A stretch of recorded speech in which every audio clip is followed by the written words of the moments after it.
রমাদান মাসে কোনো মায়ের, কোনো বোনের, কোনো মেয়ের যদি মাসিক ঋতু দেখা দেয়, তার যদি মাসিক দেখা দেয়, সেক্ষেত্রে তিনি রমাদানের মতো এরকম বরকতের মাসে, এরকম আমলের মাসে, ইবাদতের মৌসুমে তিনি 10-10টি দিন বা তার চাইতে কম বেশ যাই হোক, এই দীর্ঘ একটা সময় তিনি কোনো ইবাদতবন্দি থেকে তিনি বঞ্চিত থাকবেন, নাকি তার কিছু করণীয় আছে?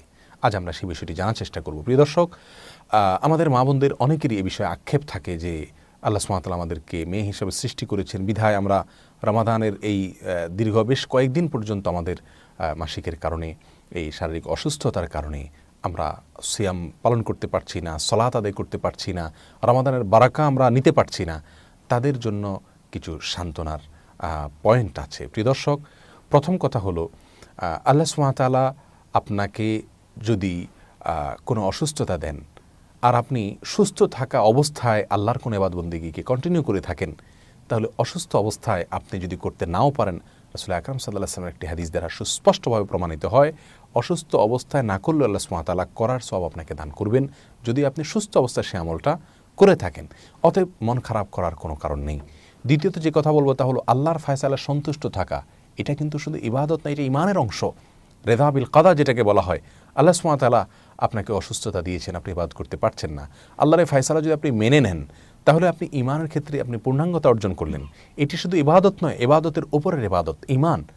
অতএব প্রিয় দর্শক, এক্ষেত্রে আমাদের অস্থিরতা, ব্যাকুলতা এটা স্বাভাবিক, কিন্তু নৈরাশ্য চলে আসা এবং বিরক্তি প্রকাশ করা এটা কোনো অবস্থাতে উচিত নয়, বরং আল্লাহর সন্তুষ্টিতে ফয়সালাতে সন্তুষ্ট থাকা উচিত। তৃতীয়ত যে কথা বলবো তা হলো, মাসিক হয়ে যাওয়া মানে হলো আল্লাহর সঙ্গে সমস্ত সম্পর্ক আমার ছিন্ন হয়ে গেল, আমার ইবাদতের সমস্ত দুয়ার বন্ধ হয়ে গেল, ব্যাপারটি তা নয়। বরং মাসিক হওয়ার ফলে আপনাকে যে জিনিসটি খেয়াল করতে হবে তা হলো, আপনি শুধুমাত্র সিয়াম পালন করতে পারছেন না, সালাত আদায় করতে পারছেন না এবং তওয়াফ করতে পারছেন না। 3টি কাজ আপনার জন্য নিষিদ্ধ। এর বাইরে কোরআনে কারীম তেলাওয়াত করতে পারবেন কিনা মেয়েরা মাসিক অবস্থাতে, এ নিয়ে উলামায়ে কেরামের ভিতরে স্কলারদের মধ্যে 2টি মত পাওয়া যায়। একটি মত অনুযায়ী তিনি করতে পারবেন, কারণ রাসূল আকরাম সাল্লাল্লাহু আলাইহি ওয়াসাল্লাম থেকে সুনির্দিষ্টভাবে তিনি, অর্থাৎ মাসিকরত মহিলা, তিনি কোরআন তেলাওয়াত করতে পারবেন না, এরকম কোনো কথা নির্দেশিকা পাওয়া যায় না।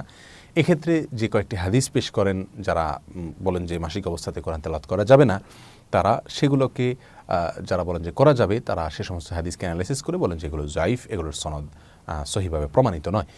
আর এর বিপরীতে যারা বলেন যে কোরআনে কারীম তেলাওয়াত করা যাবে না, তারা কিছু হাদিস তো সরাসরি এর সপক্ষে আনেনি।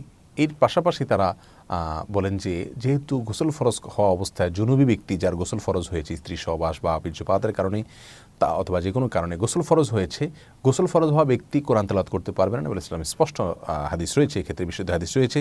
সেটার সঙ্গে তুলনা করে তারা বলেন তাহলে মাসিক অবস্থায়ও যেহেতু গোসল ফরজ হওয়ার মতো অবস্থা, নাপাক অবস্থা, পবিত্রতা অবস্থা, অতএব এই সময় কোরআন তেলাওয়াত করা যাবে না। যাই হোক, বিষয়টি মত পার্থক্যপূর্ণ, কিন্তু এক্ষেত্রে আমরা সতর্কতামূলক মত অবলম্বন করতে পারি, পদ্ধতি অবলম্বন করতে পারি। অর্থাৎ আমরা কোরআন তেলাওয়াত শুনতে পারি। মেয়েরা রমাদান মাসের বাইরে যে কোনো সময় মাসিক হওয়া অবস্থাতে কোরআন তেলাওয়াত শুনতে পারবেন, আর শুনলে পড়ার সমান সওয়াব হয়, এতে কোনো অসুবিধা নেই ইনশাআল্লাহ। দ্বিতীয়ত, তার যদি কেউ হন, আপনার ছাত্রী হন, হিফজের ছাত্রী হন, কোরআন মুখস্থ করেন, কোরআন মুখস্থ রাখার ব্যাপার থাকে, তিনি তেলাওয়াত ছেড়ে দিলে 10 দিন বা 8 দিন 7 দিন, সেক্ষেত্রে তিনি তার হিফজ ভুলে যাবেন, সেক্ষেত্রে তার জন্য ছাড় আছে, তিনি তেলাওয়াত করতে পারবেন। যাই হোক, এর বাইরে তাসবিহ, তাহলিল, আল্লাহু আকবার, সুবহানাল্লাহ, আলহামদুলিল্লাহ, দোয়া, দুরুদ যত আছে, তার সমস্ত ইবাদত, দান, দক্ষিণা, আল্লাহর দিকে মনোনিবেশ করা, মনে মনে আল্লাহকে জিকির করা, মুখে আল্লাহকে জিকির করা, সব রকমের ইবাদত একজন মেয়ে মাসিক অবস্থায় করতে পারবেন। অতএব নিরাশ হওয়ার কোনো কারণ নেই। সিয়াম এবং সালাত না করতে পারলে কী হবে, তওয়াব না করতে পারলে কী হবে, ইবাদতের অন্যান্য অপশন খোলা আছে। বিধায় আমরা মা বোনরা রমাদান মাসে বেশি বেশি জিকির আজকার করে, দোয়া দুরুদ করে, তাসবিহ তাহলিল করে, আল্লাহর কাছে দোয়া করে, আল্লাহর দিকে মনোনিবেশ করে, ইস্তেগফার করে, দান সদকা করে আমাদের সময়গুলো আমরা কাটাতে পারি। দ্বীনের ইলম আমরা অর্জন করতে পারি, ইসলামিক বই পুস্তক পড়তে পারি, ইসলামিক লেকচার শুনতে পারি, সেগুলো ইবাদত। আল্লাহ তাআলা আমাদের সকলকে রমাদানকে সেভাবে কাটাবার তৌফিক দান করে, যেভাবে কাটালে আমাদের রব খুশি হবে ইনশাআল্লাহ।